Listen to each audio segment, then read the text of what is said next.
Hello everyone, welcome back to my channel. I'm Milik, talk about Xaya, Xaya. This is another recap of Soccerverse Game Week 10. We're gonna look at what happened in Season 3, newly started, freshly started, just started.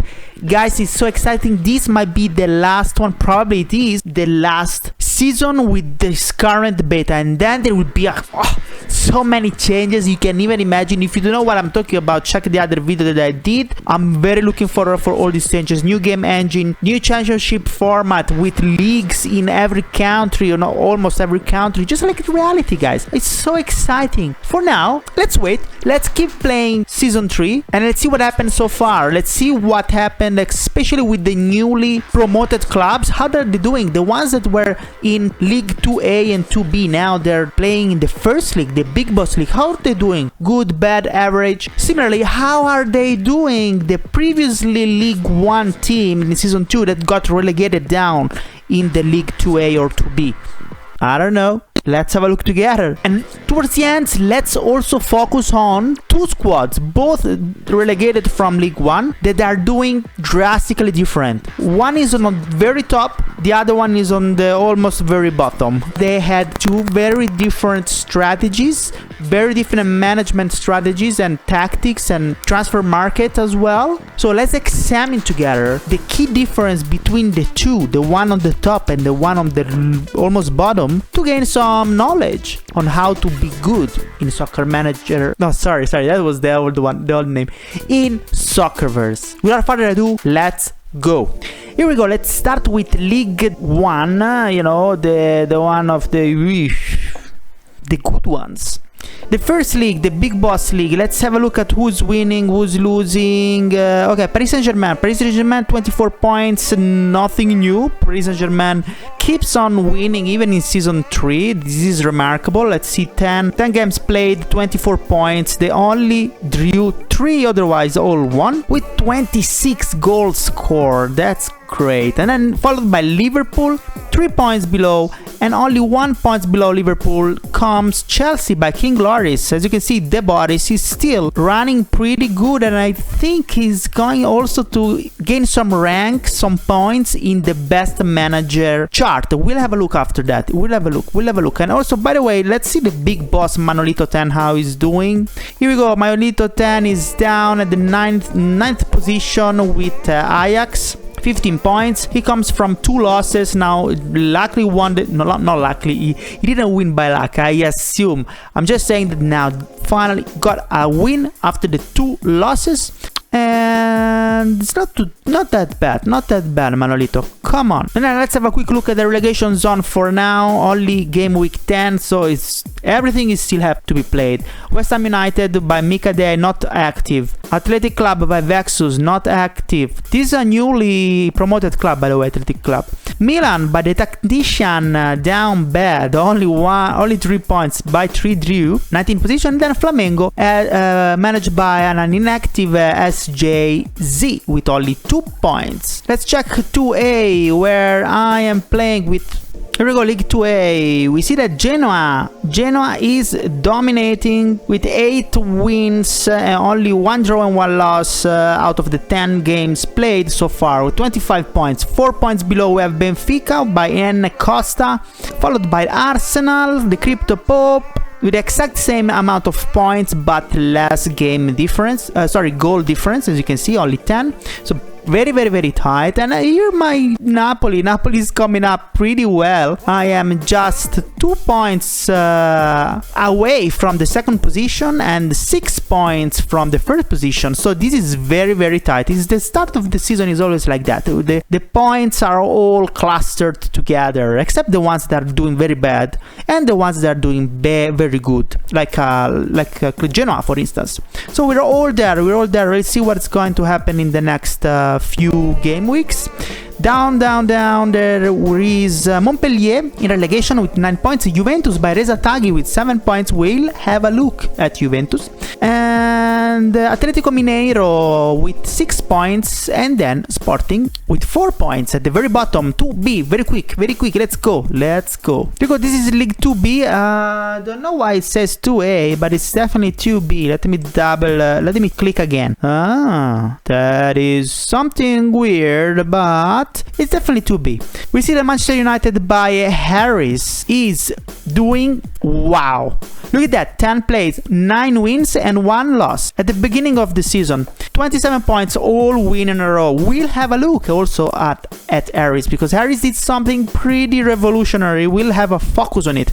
And then Atletico Paranaense by Luca 71 points below. This is crazy, guys. What's going on in 2B is crazy. Look at that, 27, 26, and then 21, 21. These two clubs are overkilling it for now. Yes, that's pretty amazing, guys. Then Fiorentina and Club Brugge. Let's go down to the relegation zone. Let's see the worst. Look at that. Oh, 4 points. Stade Rennais by an inactive Xaya. All lost in the last, was that 6 games.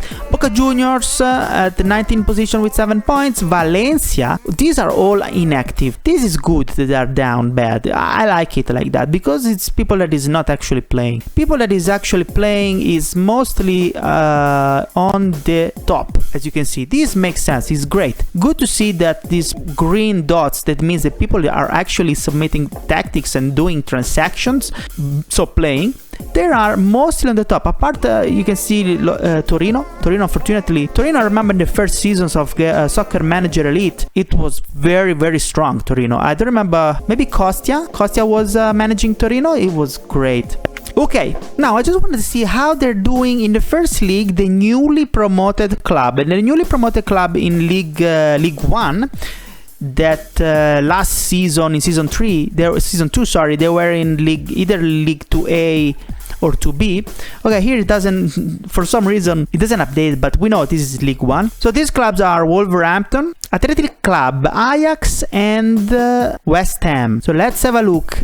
The first one that comes, so the one that is doing best is, of course, Ajax. Manuelito 10, the best manager in the game, he's doing good. Newly promoted, he's the best of the newly promoted team in League 1 so far, at the 9th position, not bad. The second one, let's go down. Wolverhampton by Grimsor is not playing a lot, and also Atletico Madrid, as you can see, both teams, they're down 14th and 15th position, but they're not active. That's why they're probably not very good.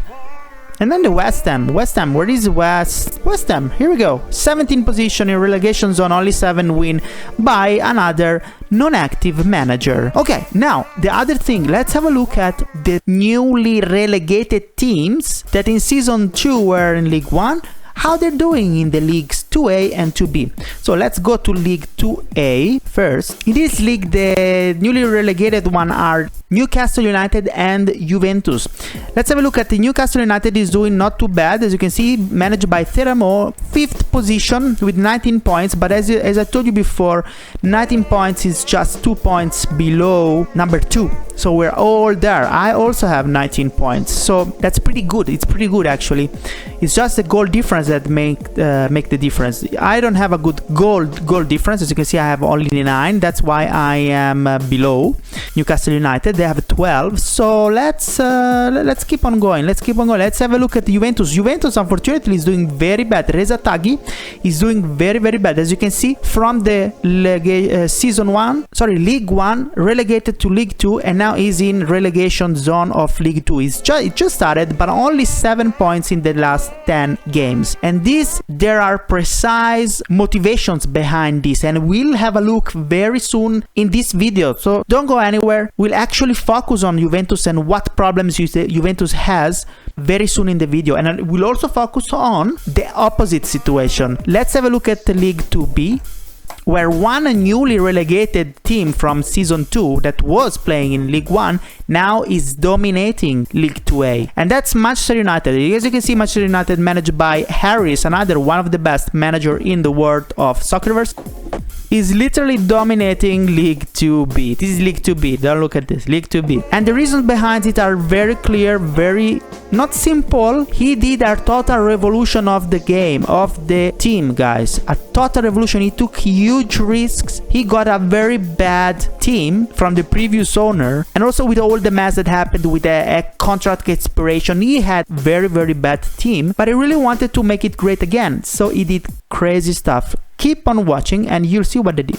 Anyway, Manchester United is dominating, and then the other one, Olympiacos that just came down from League 1. Here we go, 9 position by Xpiakok, not active, not much to say. 9 position in the middle, but it's not active. It doesn't make sense to speak about it. If it's not active, it's an AI that is doing this, so why am I talking about that? It's not interesting. It's not real people that are driving this chart if they're not active. So I'm only talking about real people like Harris. Okay, let's start looking at why Manchester United has so much success right now, coming from a relegation and coming from a desperate situation when a lot of contracts expired. A lot of the most talented players went away for free because their contract expired. They went into free bench, and Harris decided to take ownership of Manchester United and make it great again. So he did a lot of interesting transfer strategies. He's investing in youth. He revolutionized totally the team and also the tactics. He used mainly 2 different tactics. Let's have a quick look, in-depth focus on Manchester United. So let's have a look at Manchester United, the ID 49. Let's go. By the way, Harris took over the 15th of May. And you know what I did? He did a crazy... He had a lot of money from the previous owner, so the finances were good, but the players were bad. A lot of players went away. He had Cristiano Ronaldo, that is kind of an asset for the team. He had Cristiano Ronaldo because he got sold for a almost record transfer fee.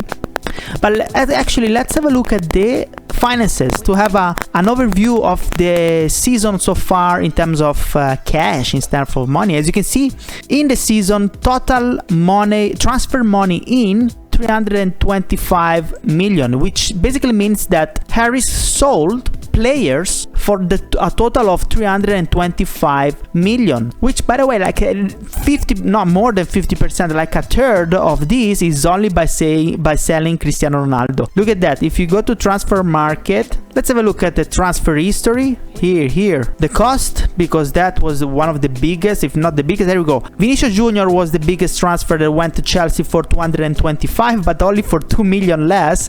Manchester United, so Harris sold Cristiano Ronaldo to Barcelona for 223 million, which is a lot of money.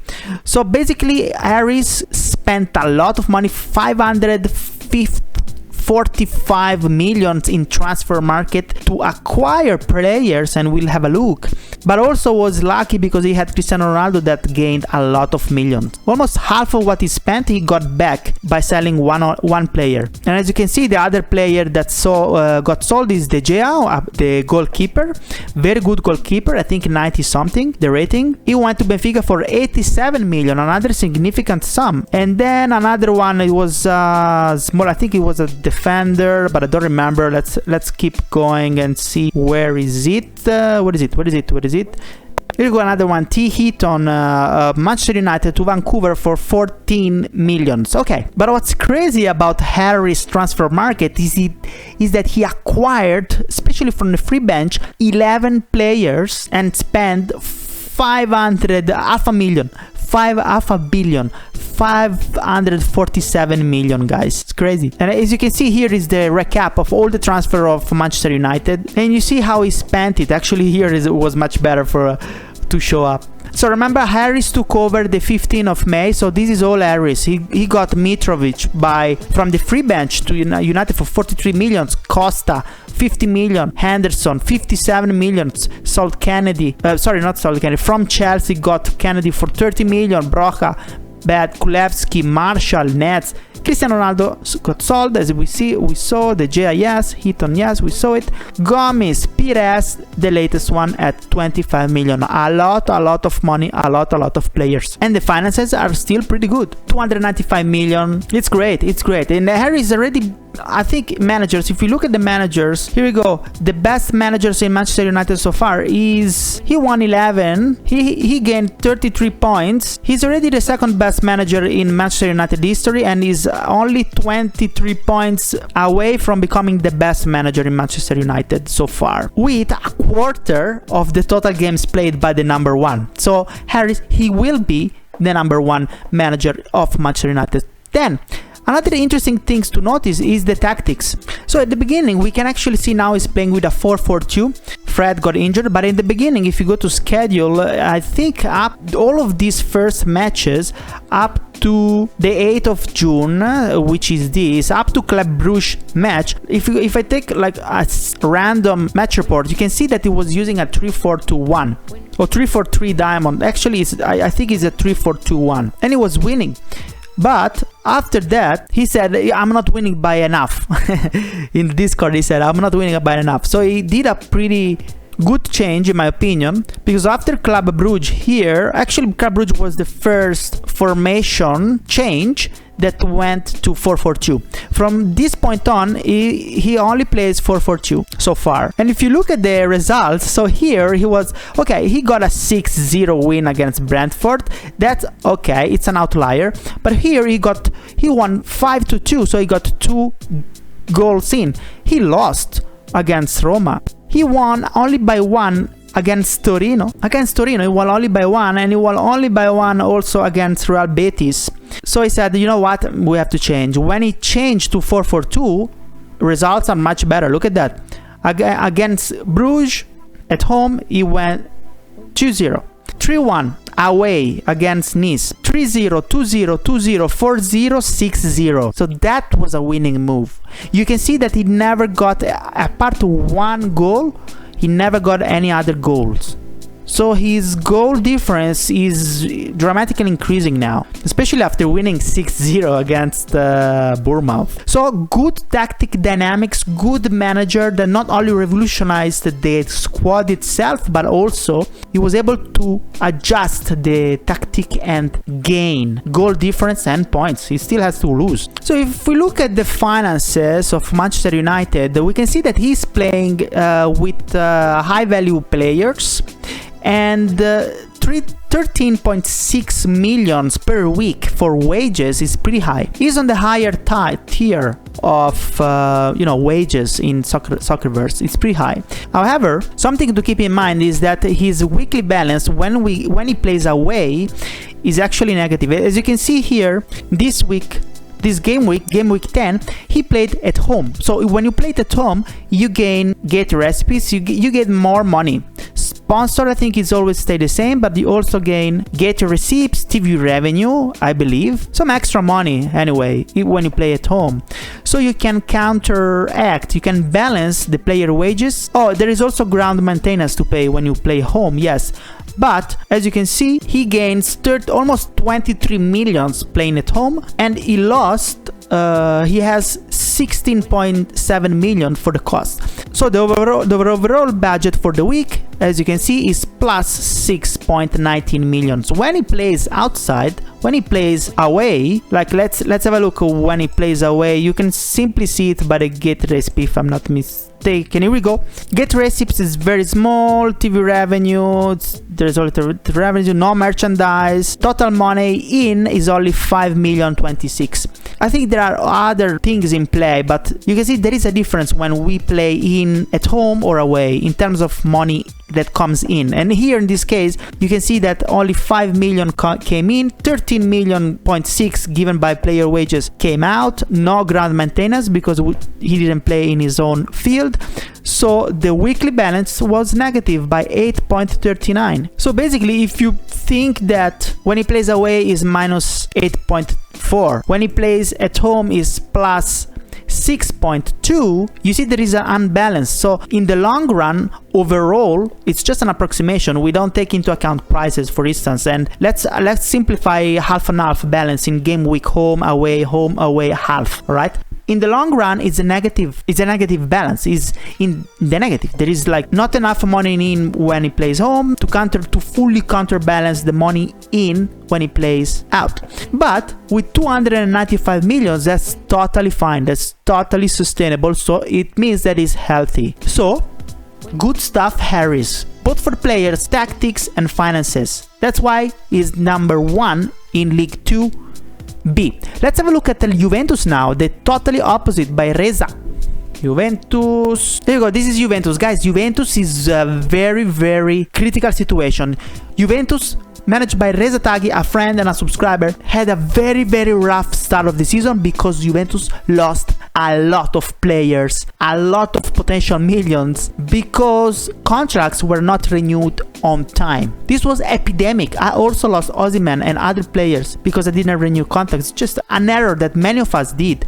But Juventus lost crazy players, guys.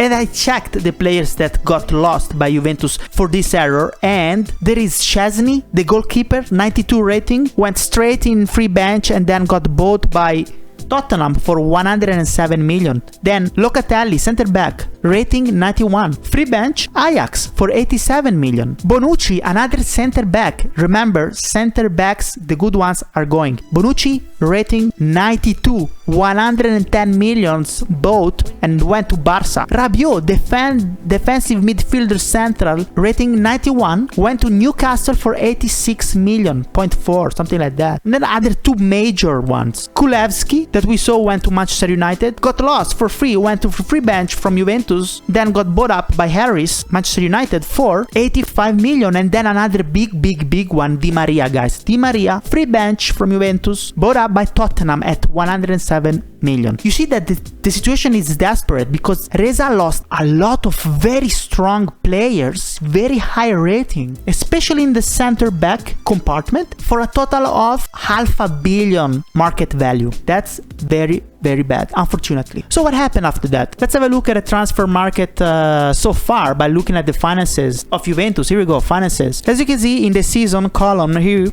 you can see that transfer money in zero.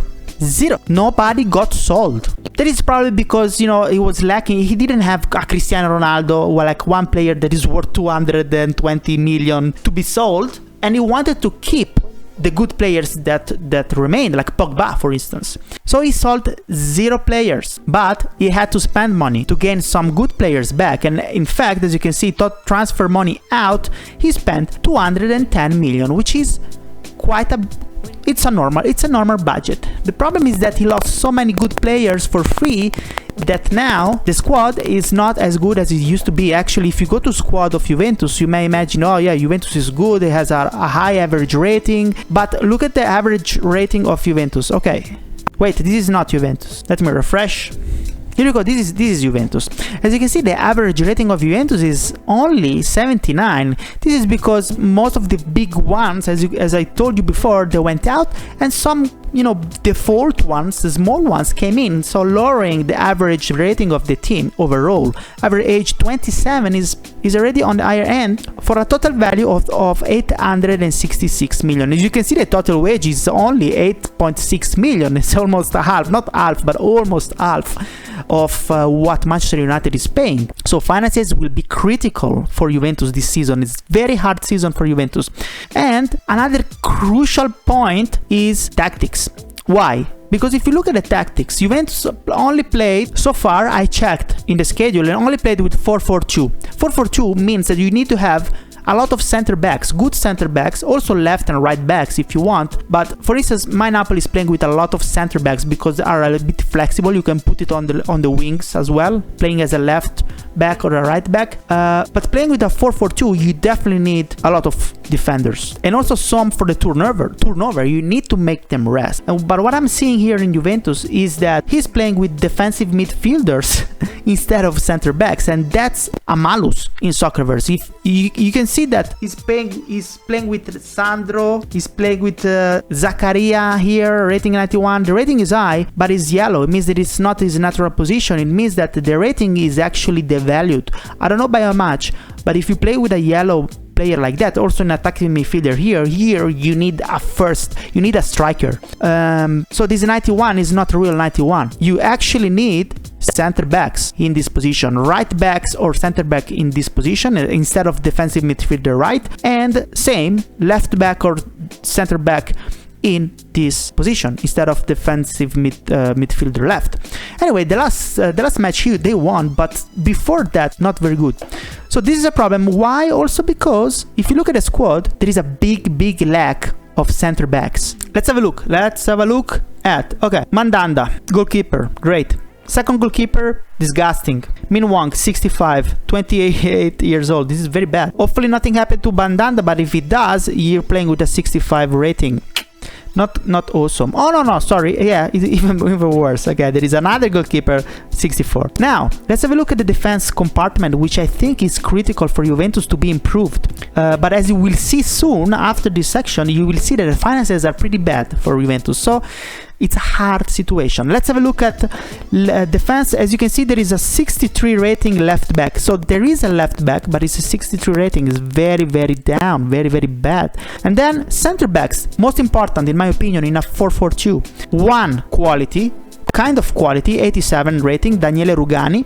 Then two, the second center back is a 64 rating. Very bad, very low rating, and Juventus only has two center backs. That's not sustainable. You need at least 4 in my opinion. Not all they must be like 90 rating, but it's needed. Right back, nice. There is one right back, and it's De Sciglio. In fact, as you can see, he's playing a lot and he's a little bit tired, but De Sciglio is a good right back, 88, and then no one else. That's finished. We finish here. In the defense compartment, there is a lack of players. That's why he's playing with defensive midfielders instead, which are not performing as they would in the midfield compartment. And then there is a lot of there are a lot of people in the midfield. As you can see, defensive midfield left, Sandro, 91, great. Luca Pellegrini, same position as Sandro, 86, great. Defensive midfield central, there is a 66, it's low, but Zakaria 91, Quadrato in the right 91, defensive midfielder, and then center midfielder Pogba 92, big boss, a small one, and then we have attacking midfielders on the left, Piaka, Leo, just bought. He bought Leo 91, another attacking midfielder left 64. Okay, we don't count that. Here we go, Arrascaeta, attacking midfielder Hilton, we don't count it. Federic Chiesa on the right, very good people. So as you can see, most of Juventus is focused on the midfield, which is a little bit too much in my opinion. Too many good players in the midfield and too little in the back, in the center back especially. And in the front there is Jorge and Vlahovic, two strikers. Vlahovic is very strong, but overused. I can see here 26, so be careful. But yes, this is a problem. Also because let's have a look at the transfer market of Juventus. Where is it? History. We can see history transfer. So what happened in this season? I think it's from here. Season is from 25th of May. You can see that from free bench, Reza bought Leo, which is an attacking midfielder left, for 105 million. That's a lot of money. The goalkeeper, luckily, for 38 million from the free bench, and also Arrascaeta. So all midfielders apart Mandanda. In my opinion, that should be shift the focus to the center. Now let's have a look at the finances, because there is a problem there as well. So the finances are pretty precarious for Juventus. As you can see, the finances says they have 119 millions, but look at what happens when they play outside. When they play outside, there are 8.66 million wages to be paid for now, because they're about to buy a player. I'll show you very soon. So for now, 8.66 million per week. Given all the total money in per week, as you can see, there is a negative balance of almost 4 million, 3.9 million when they play away. When they play at home, for now, let's have a look. Let's find, here we go. When they play at home, the budget that they take in is 1.3. on average. It can change, of course, depending on where they play and their other stadium, etc. But let's pretend this is what they take when they're at home. You can see that the budget overall is pretty negative. It's like probably similar to Manchester United, 3 million, right? 2.5 or 3 million in negative over the long term with 119 million. The problem is something that is about to change in Juventus, which is Milik, because they are bidding for, where can I see the biddings? The squad here. In squad, transfer bids, here we go. There is a Milik that Juventus bid for. As you can see actually, let's go to transfer market because it's coming very soon, the deadline for Milik. Here we go. If I wanted to buy Milik, which I don't want, which by the way, Milik is a former player of Napoli in the real world. Let's buy player just to see the bids of the various clubs. Here we go.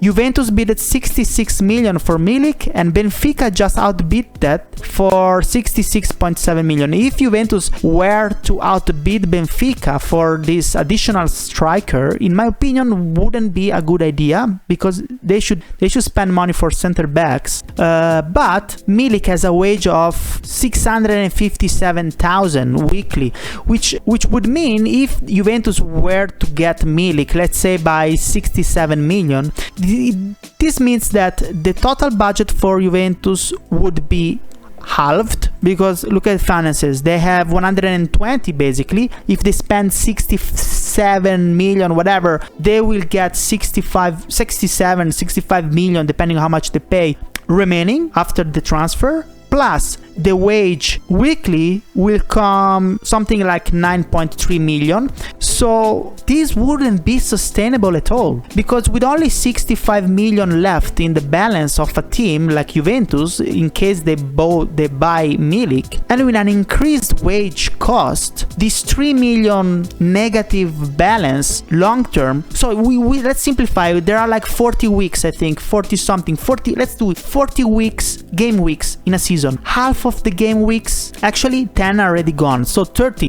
game weeks remaining from now. Half of that there will be at home, half of that will be away. We know that the negative balance is about 3 million. So if you do 3 million times 15 game weeks is 45 million. Okay, so they're just break even. Okay, I thought they were already virtually, if they bought Milik, they were already virtually negative by the end of the season, but actually they might not. They might spend 45 to 50 million. Juventus might arrive at the end of the season with a 10 million left if they bought Milik, which is very borderline, but it's a risk. It's a very bad risk. And that's it, guys. That's it. I mean, I really wanted to take these two case studies to the attention because I want you to see how your choices will impact your performance. As you can see, drastically different performance from two different clubs that were broke at the start of the season, but managed to be the best of league. So Manchester United by Harris. The other one to be pretty in a critical situation that can go well, but for now it's pretty critical, and that's Juventus by Reza. We have to say that the budget saved Manchester United because Manchester United had first of all had a huge asset like Cristiano Ronaldo that was worth 225 million to be sold.